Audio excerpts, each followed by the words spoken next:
Hi, welcome to week 2 of getting into the chronological daily Bible.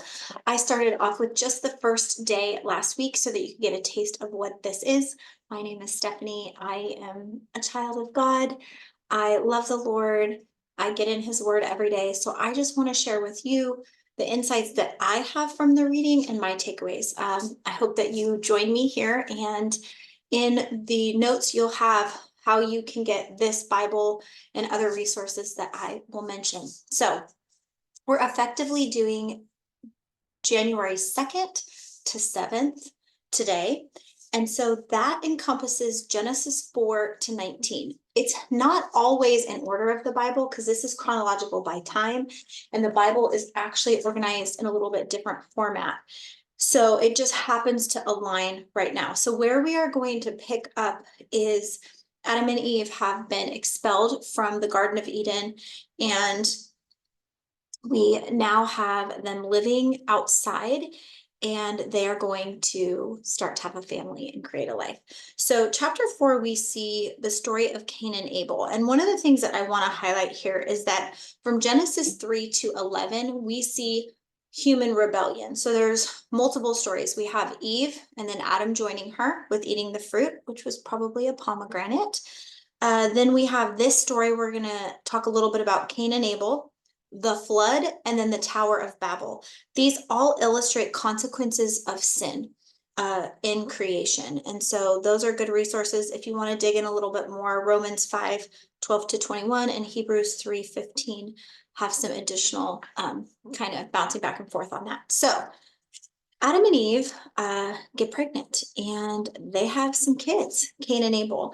And this is a story probably many of you have heard. Cain is the oldest, and then Abel is the youngest, and each parent favors one, and one is a gardener and one is a hunter. And essentially, Adam is not happy with Cain, and it turns very, very bad, and Cain actually kills his brother. So you see anger, revenge, jealousy, all these things appear. I'm not actually going to go over that. It's a very good story. You can look up sermons if you want, because you're doing this research as well. You're reading it, and I hope that you're digging in and reading it, and then maybe reading it again and saying, how does that apply to me? So that story, it's really easy for us to compare ourselves to other people. It's really easy to justify our own bad behavior. And in Cain's case, it got to the point of murder. Chapter 5 goes over descendants, which I'm not going to chat about much. But then we get into Genesis 6, which talks about the flood. Very interesting. Genesis 6:2, it says, the sons of God saw the daughters of men were beautiful, and they married any of them that they choose.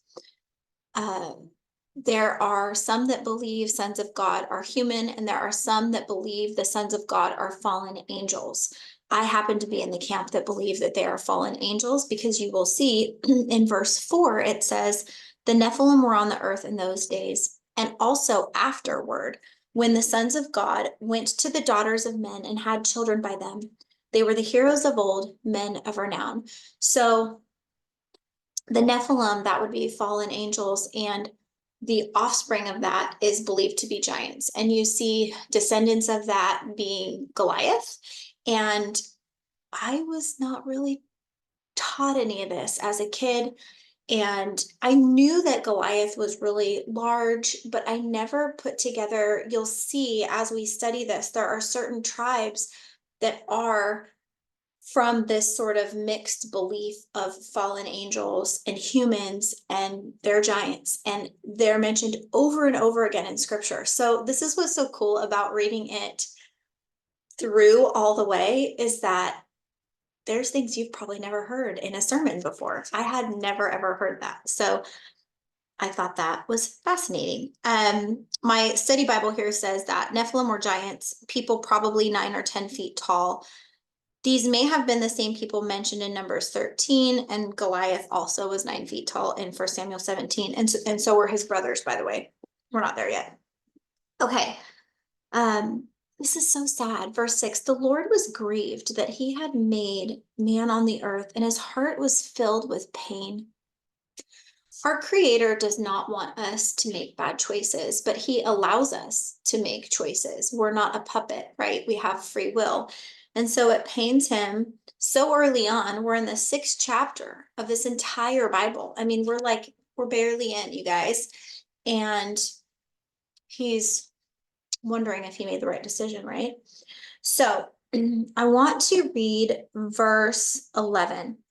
Now the earth was corrupt in God's sight and was full of violence. If you actually look up the original root word, I think it's in Hebrew, don't quote me.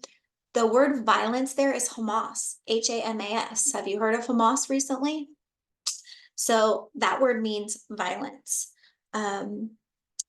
Violent, demonic, or possessed. And you guys, we're seeing that right now. The holy wars, we are seeing this exactly play out. Verse 12, God saw how corrupt the earth had become, for all the people on earth had corrupted their ways, right? So Noah is being faithful. He's following, he's doing what he thought he's supposed to do. Okay, I didn't know this for a long time. When you see the toys of Noah's Ark, or a felt board, if you grew up going to Sunday school with a felt board, how many animals? How many of each type of animal were there? 2 by 2, right? We'll read this. Genesis 7, verse 2 and 3. Take with you 7 of every kind of clean animal. 7. Not 2, 7. A male and its mate, and 2 of every kind of unclean, a male and its mate. And also 7 of every kind of bird, male and female. So I thought that was really interesting. I have a few theories. They were going to eat the clean meat, right? And so they needed more to survive, because what we learn is that they're actually in the ark a year and 10 days in total. It's crazy. So the day that God commands him to go into the ark in the Jewish calendar, I'll probably botch it. It's Sheshvan 10. It's Cheshvan. And by the 17th of Sheshvan, there's water, right? And there's so much you could study about this, but rain had never come from the sky. Rain was not a thing. They had streams and that sort of thing, but the entire culture thought that Noah was completely crazy, because he's making a massive boat and for a long time, and nothing has happened. And he looks completely crazy. And the only people that went with him were his children and their spouses, and then all of these animals. So imagine how corrupt it had to have been at that time for God to make a decision like that. It's pretty heartbreaking, you guys. Okay, pairs of all the creatures. Let me see, what else do I have here? Okay. Chapter 8 is very cool. So I'm actually going to read from a post I did a while back in my social media stories. So Sheshvan usually is around November. It changes a little bit. The Gregorian calendar doesn't quite match up with the Jewish calendar. So on Sheshvan 17, the water starts. An entire year and 10 days later, we have Sheshvan 27, and that's when they exited the flood, or exited the ark, excuse me. So you see that in Genesis 8 to 12, we see that. So over a 21-day period, Noah sends out a dove 3 times. He actually sends out a raven first, but I'm going to focus on the dove. He sends out a dove 3 times. I think it's interesting that we see it happen 3 times. 3 in Hebrew, sorry, I'll botch it again, is shalosh, Shelosh, which means harmony, new life, and completeness. So Noah was extremely patient. He was faithful. He listened to the Lord. He did not get out of the ark just because the water stopped. The water had stopped for a long time, but it took so long for it to recede. He was sending the birds out to see if there was land, and if he could go out with his family, right? So he was very patient. I think that's a great lesson for us. What I always try to do is see how I can apply this scripture to my life. So when they actually come out on the 27th day, let's see, that's verse 14. The first thing, let's see, you and your wife and your sons. The first thing he did, verse 20, Noah built an altar to the Lord, and taking some of all the clean animals and clean birds, he sacrificed burnt offerings on it. So the first act that he does when he comes out, his whole life has been turned upside down. He thanks God. When life doesn't go how you want, how I want, are you pausing to thank God? It's very easy to be thankful for him in the easy, but we're not called to an easy life. There's nothing in scripture that says become a Christian and it's going to be so simple. It's not what it says. It actually says you'll be persecuted. So be prepared. I think there's a lot of misspoken things or assumptions about being a believer and what that actually means and what it calls you to.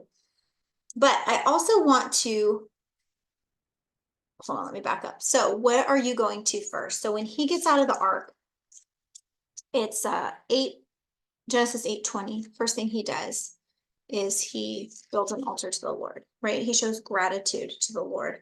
So how wonderful is that, right? Like, are we going to God first? I'm trying to find, okay, then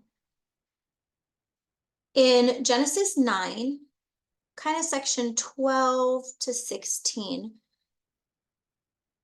actually before that, in 8, he talks about his covenant that he is establishing with you and your descendants. So that's beautiful. That's the beginning of the covenant, which we will see solidified with Abraham in a couple of chapters. But he makes a promise that he will not flood the earth in the same way ever again. And his promise is a rainbow. And so when you see a rainbow in the sky, I always think of God. I'm always grateful for God. One thing that I want to point out is that Satan's main tactic is manipulation and deception. So many of us know the rainbow today. It has, I think, 1 or 2 added colors as the LGBTQ community. Originally, I think it was part of the gay community, and then it evolved. And I want to remind you that the rainbow is actually a beautiful promise from God.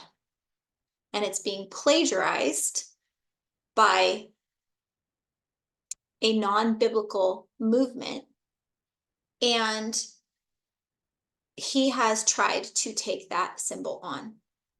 He takes a truth and he turns it on its side.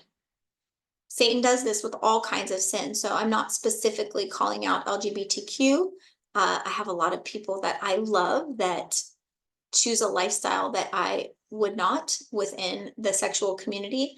I have a lot of people I love that choose a lifestyle in lots of different communities. A sin is a sin. God does not say, oh, you stole candy from the store, that's only here. And then, oh, you were a rapist, you're up here. God says a sin is a sin is a sin is a sin. And guess what? All of us have done it, every single one. So this isn't about casting stones here. This is about educating us.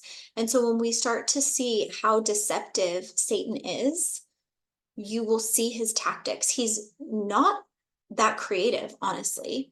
He's always trying to steal from God. Okay, with that said, Noah, this great man that God used, we're all descendants of Noah, by the way, that God used to kind of start afresh. Very quickly, we read that he gets drunk. So he praises the Lord, he gets this covenantal promise, and what does he do? He gets drunk. And he's a sinner. You're a sinner. I'm a sinner. God uses broken people. He's used me, and I am definitely broken. And I suspect he will use you if he has not already. And you are broken. So, chapter 9, verse 24.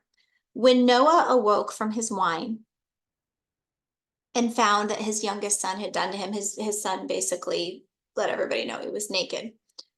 He said, cursed be Canaan. The lowest of slaves will he be to his brothers. So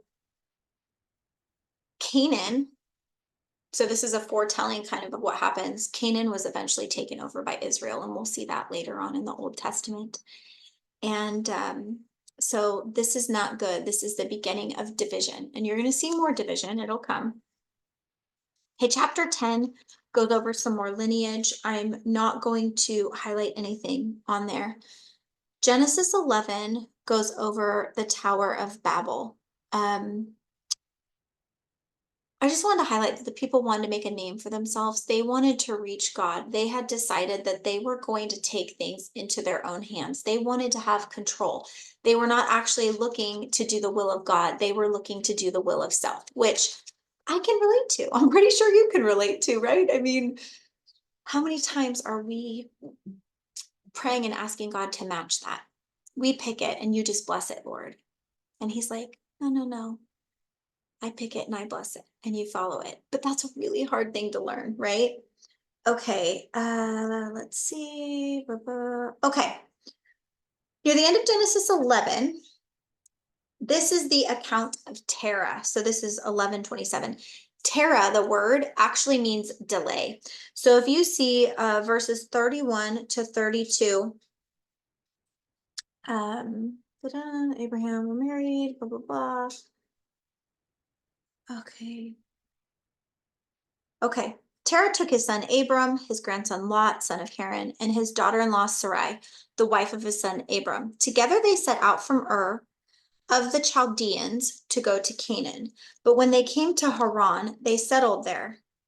Then we talk about how long he lived.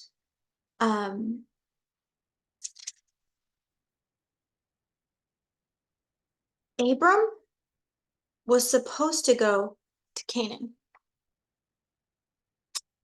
They only went halfway. Why did they go halfway?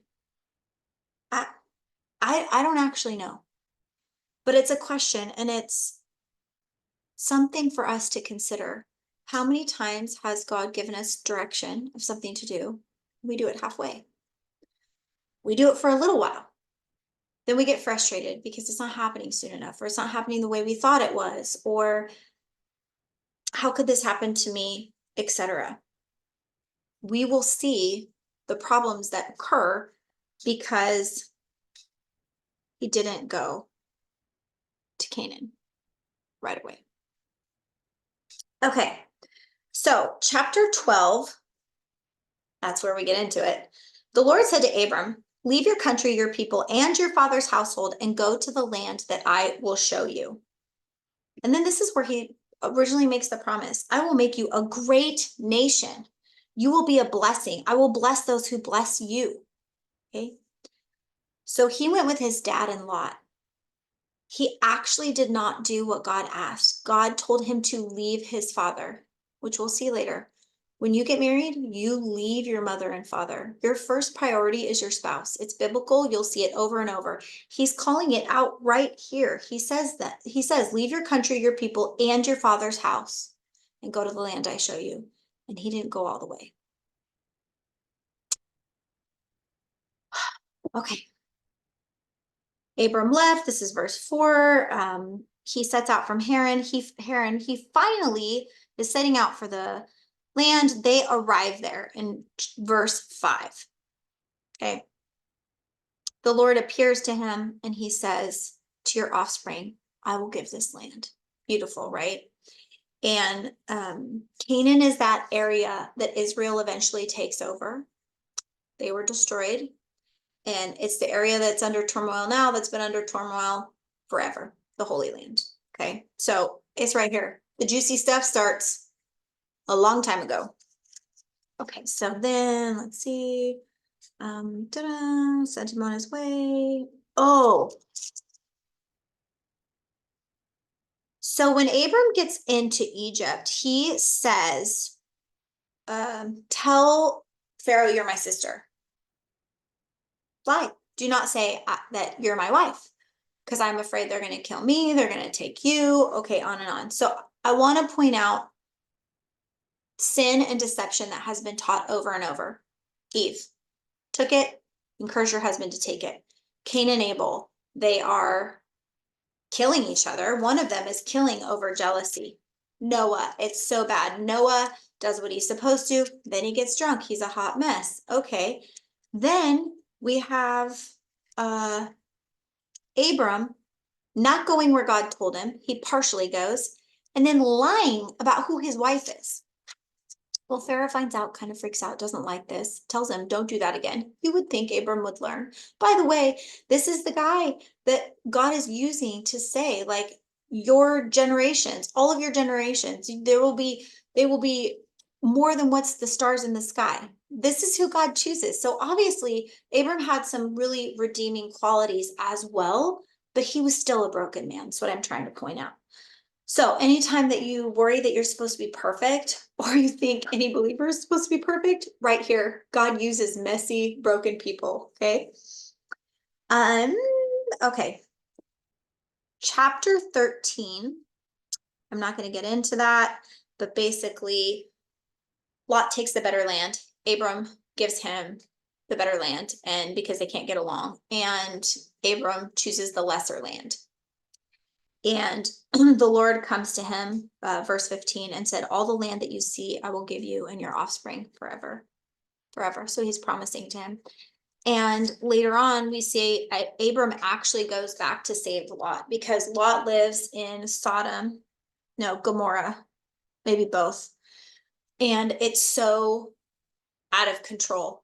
And part of why it's so out of control is sexual depravity. Let me see here.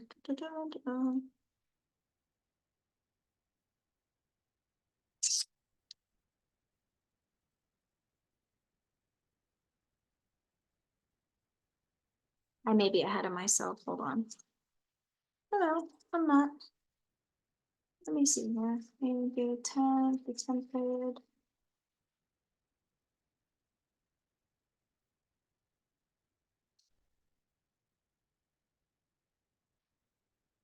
Gotta give me a second, sorry. Title King, the men fell, rest fled the hills. Nephew Lot and his possessions since he was living in Sodom. Oh, okay, I'm ahead of myself. So this isn't the story yet, so we'll just hold off.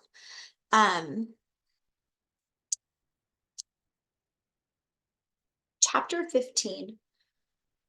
God promises Abraham, or Abram at this time, his name hasn't been changed yet, a son. And he laughs. He's older. His wife is older. They don't have children. His servants are going to end up getting everything. And he's like, no, I promise you that you're going to have a son. That's what's going to happen here, right? And so they make a covenant, and there's a whole ceremony that's in this chapter. God actually walks through the pieces himself. And there's a reference to this in Hebrews 6, 13 to 15, if you want to look it up. Verse 11, it's interesting. It says, the birds of prey came down on the carcasses, but Abram drove them away. So that's the enemy. So usually birds of prey, vultures, that kind of thing, symbolically not good, enemy. Know for certain that your descendants will be strangers in a country not their own, and they will be enslaved. So he's telling what's going to happen. He's telling him the Exodus is going to happen, all of these different things. But God moves through it. And you see God move between the pieces in verse 17. So we get to chapter 16, wives, women. We're trying to push things along. Have you ever gotten impatient and been like, this is not happening fast enough? By the way, first copy. Well, that's what happened with Abram's wife, Sarai. She is not happy. She's impatient. She does not go to God. It's okay to be impatient. First thing you should do is go to God. You don't talk to your bestie, you don't talk to your husband, not to your neighbor, not Google it, not post on social media. You go to God, you pray. You might need to fast. You might need to go get wise counsel. There's a really good example of that. I think it's 2 Chronicles 20 that goes through how she doesn't consult God. She gets mad, she keeps blaming. So she says, I want you to sleep with my maidservant. Let's make a baby. We're just going to make a baby. And so he does it. Okay, so we saw Eve take fruit, suggest it to her husband. We see Sarai say, do this really stupid thing, and he does it. Okay, women, we have a lot of influence on a man that loves us dearly. You have a lot of influence on your husband. Use it wisely. Use it in a godly way. We can be manipulative. That is not what we are called to do at all. And here is a prime example. And you're going to see we are experiencing the fallout of this choice today. Okay, so verse 9. So this maidservant is running away because she knows she's being abused, she's being used. God appears to Hagar, who's the maidservant. He's working for her. He doesn't care that she's a servant. He doesn't care that she's lowly in society. He tells her that you shall name him Ishmael, which, by the way, is all the Arab nations that are current Middle East, excluding Israel.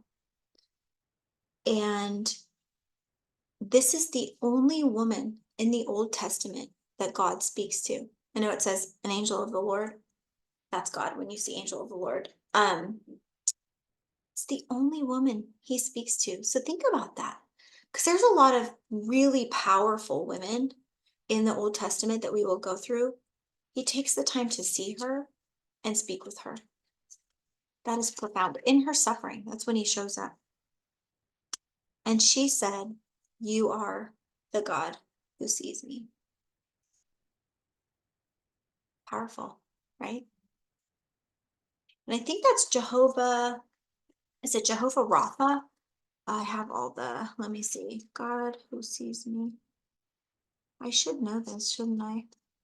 I have a whole thing.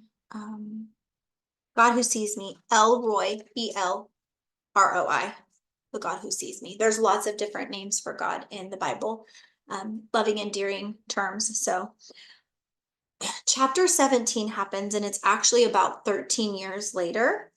And God shows up to him again, and he's like, "Hey, your name's going to be Abraham." He reaffirms his covenant.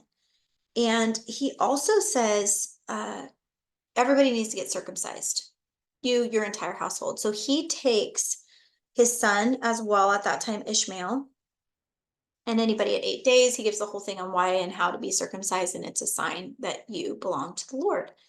And so he does it. And then he says, "I am actually going to still give you a son." Sarai is going to have a baby. He gives her the name of Sarah. And Ishmael will not be the lineage. And that's in verse 20. "I have heard you. I will surely bless him. I will make him fruitful and will greatly increase his numbers. He will be the father of 12 rulers, and I will make him into a great nation." Okay. So that's his promise to him. This is where I thought we were with Lot, so I apologize. So chapter 18.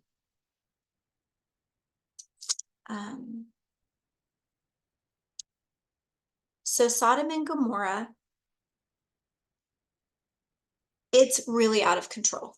It's really depraved. I mean, to the point of horrific. Like an angel shows up there, two angels that want to get some help. They want to help Lot leave because it is such a horrible place. And Abraham has taken the time to say, "Hey, wait a second, God, if there's 50 people that can be saved, will you not go after that nation?" "Sure, if there's 50, I won't." "Well, what if there's 5? What if," and he says, "Okay, I won't take them out if there are believers." But there weren't, right? And so chapter 19, you see the two angels arriving in Sodom, and the entire townspeople want these angels. They just appear like men. And Lot says, "No, no, no, you can have my daughters." And a lot of people that are not believers or not understanding the context of the scripture are like, "Oh, what is wrong with Lot? Like he's offering his 2 daughters that are virgins to this like mob of men that wants to have sex with these angels." They weren't interested in women. He was trying to distract them. He wasn't really wanting to give his daughters. The culture was so absorbed in